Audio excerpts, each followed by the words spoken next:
Let's see. At first, I wasn't really seeing the town's history and culture at all.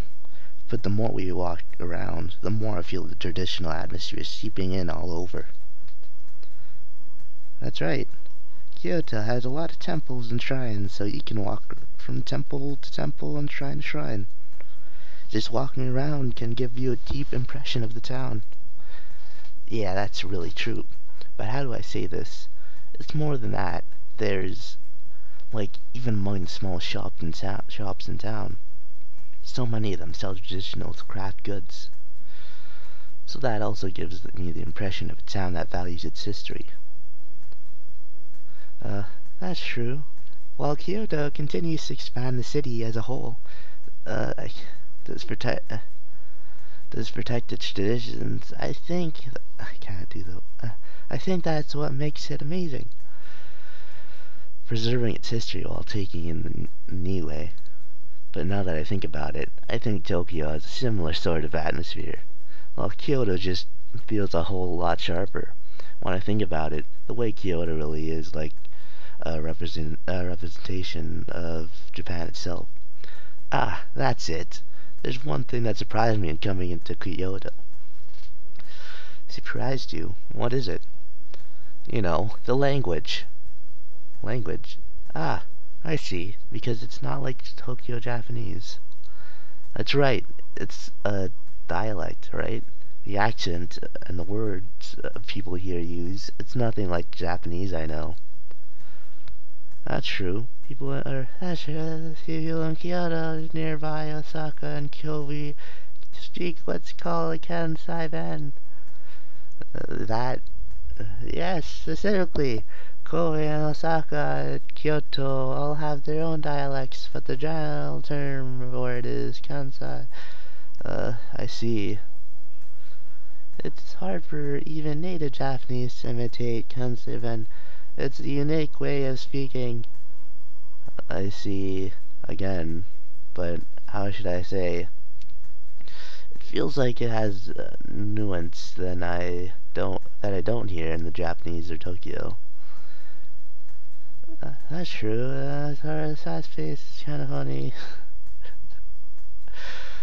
Oh, what am I doing? That's right. When you listen in on exchange, it almost sounds like they might burst out laughing. You remember what I said before, that Kyoto was the capital of Japan long ago? While that was going on, the city of Osaka was also developing next door. Osaka developed as a merchant city. They based their lives around merchant culture. So I think their language developed around their interaction between shop owner and customer. Making the customer feel comfortable is so important in the business world. You mean make them laugh so that they relax and feel more like buying things? It's just our own speculation, but I wonder if it might not be true. The real Kansai has done a lot to develop comedians and comedy culture, so you might hear Kansai band on TV too. Now that I think about it, it sounds really cute when girls speak it too. We don't speak Kansai Ben. Does that mean you don't think we're... I don't think that's what he meant at all. That's not it. That's not what I was trying to say at all. Oh. So you're saying you wish we both spoke Kansai Ben? That's right. I mean, that's exactly the same complaint. Even without speaking that, I think we make a good comedy team, don't you?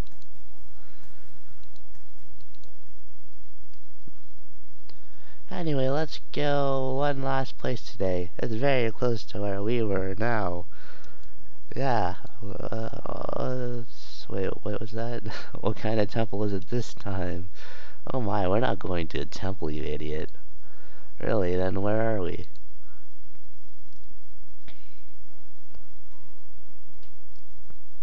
Ta-da! This is Kyoto's premier entertainment district. Gion. Wow, but the building still has an older, refined feeling to them. The town of Gio is the gateway to Yasaka Shrine. It's basically a town that sprang up along the road to the shrine. The name Gion comes from the fact that Yasuka Shrine was once known as the Gion. I see, so is there something on the street? Like what? Well, it's certainly a very beautiful street, but it has a it has a refined atmosphere. But isn't there like a famous building or... Yeah, there's nothing like that here, but in its place. In its place? Ah, look there, walking towards us. Walking? uh, uh, uh, what is it? There's a there's a woman walking towards us. Oh my god. She's coming right for us. No! Tiny red lips on a face made up in white. And such a beautiful kimono. We're going right for it. Oh my god. She's coming at such a high speed. Is that a high-class geisha? Sort of. But geisha is only for Tokyo. In Kyoto, they're called Geico. Okay. Geico, huh? Yeah. I don't think I'm saying that right. Geico's a company. Yes, and young apprentice Geico are known as Maiko. Maiko. Maiko Geico. Alright. She looks young, so she's probably a ah, she just turned to us and bowed. She's so cute. Alright, we barely missed her, but, you know, should probably watch out next time. Hey, Oni-chan, I hear back in the day, Michael were girls around 10 years old. Is that true? That is what they say. 10 years old? They started that young? Yeah, because Michael and Geico, would play instruments at banquets and sing and dance. They were like flowers used to add life to a party, and men to high standing and rank would come to them. So in order to keep them from offending anyone, they received a strict instruction in discipline and manners from a very young age. That's the kind of system it was. So for all its beauty, the world was a harsh one too.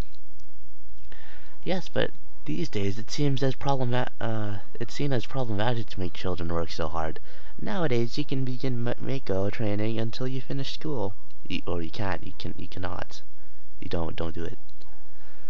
I saw on TV before too that there are fewer and fewer women who want to become Maiko these days. I guess that's true in all countries. Jobs that were standing long ago were gradually declining. It's too bad, but yeah, it's gonna cut you off right there.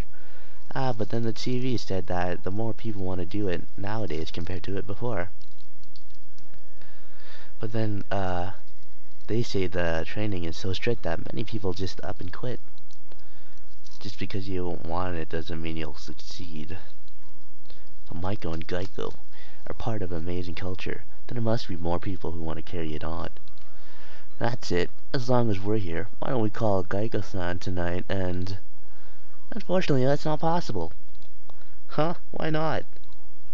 These girls were refused the first-time customers. Most people have to be referred to by an existing customer. I see. There are some exceptions lately. I hear there are some events where you can hire a Geico for a brief period of time. But it probably takes a lot of money, right? I see. I guess that's true. Yeah, I understand that. Oh, it's just an idea. When you say it like that, I can tell you're really upset about it. I told you I was joking. I don't think you were. Anyway, as long as we're here, we should stop by the Yasuka Shrine, then, and back to our hotel. Yeah, that. Okay. Oh, what a beautiful shrine. Whew. We visited the Yasuka Shrine, which was beautiful. Our hotel might be more humble than the halls where Geico performed, but it's still a nice place. At least we get a nice view of the sky, because there's no roof. The food in Kyoto tastes completely different from the food in Tokyo. Kyoto. I almost said Kyoto. Kyoto was a nice place, not at all inferior to Tokyo. Just one day doesn't seem like enough to experience it all. But tomorrow I'll go back to Tokyo in 3 days' time, and in 3 days' time I go home. I've got to make the most in Japan in the time I've got left. Yeah, sure, whatever. Go, go, Nippon. Day 5.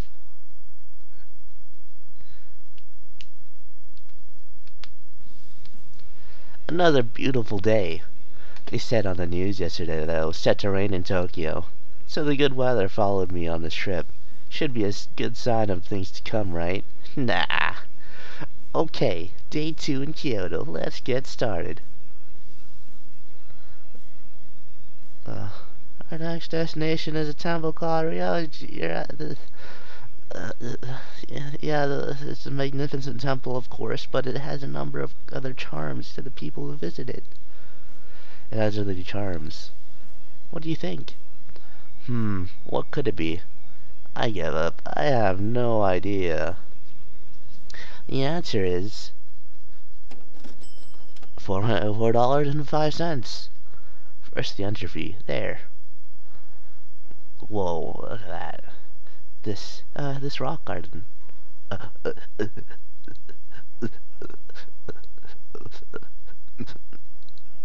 Wait, why are you making those noises? Sorry, I was just kinda sucked in. Anyway, how do I say this? A garden made out of rocks and sand with no trees. It feels kind of empty. It sounds strange, but when I look at it long enough, it starts to look like an island in the ocean. Wow, that's amazing. Huh? What's amazing? This type of garden is called karasansui. As you say it, symbolizes a mountain and water without the use of water. I see. I think you stumbled upon its meaning without realizing it. So maybe you got a little closer to being Japanese in these few days. Maybe so. Probably not. Anyway, who created this garden? It's such a high-level artistry. It might be someone famous, right? Oops. To tell the truth, no one really knows. Really? Yes, they say it was made sometime in the 15th century, and there are varying theories as to its creator, but no one knows for sure. I see. But that's not the only thing we don't know. Huh? There's another mystery about it? Take a good look. How many stones do you see in the garden? Stones. 1, 2, 3. Are there 14 in all? That's it. That's what it looks like, right? Yeah, but since you asked, it must mean... Yes, there are really 15 stones in all. Wait, let me count again. 1, 2, 3. Ah, you're right. There's another stone hidden behind that one. What? I don't... The garden was designed so that there is only one spot where you can see all 15 stones at once. Wow. The Stoa in the Vatican was built so that the two rings of pillars line up perfectly when you stand at the center of the plaza. This is kind of opposite effect. The garden itself is built on a slight decline so that the height of stones in the back will seem to change height from some angles. There are optical illusions like that all around the garden. That's amazing. What a complicated garden. But it could never have come with something so complicated. It feels like it must be imbued with all sorts of deep meaning. Naturally. So, what meanings are hidden in it? You need to figure it out for yourself. That's the meaning of Zen. What? But that means... Come on, Aki-chan. Stop teasing him and tell him the truth. Huh? The truth? Sorry. To tell the truth, no one knows the deepest meaning of the garden. Really? Yes, there's many theories, of course, but no one knows which of these theories are really true. We may never really know. I see. But like Aiki-chan said, because there's no answer, this means you can think it out for yourself. And that part of it really is meaning of Zen.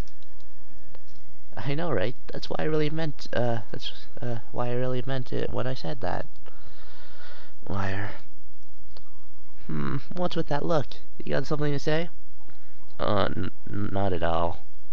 Actually, I think that'll be it'll be it. Or this part. That's what I meant to say. So I hope you guys enjoyed. I'll see you guys next time.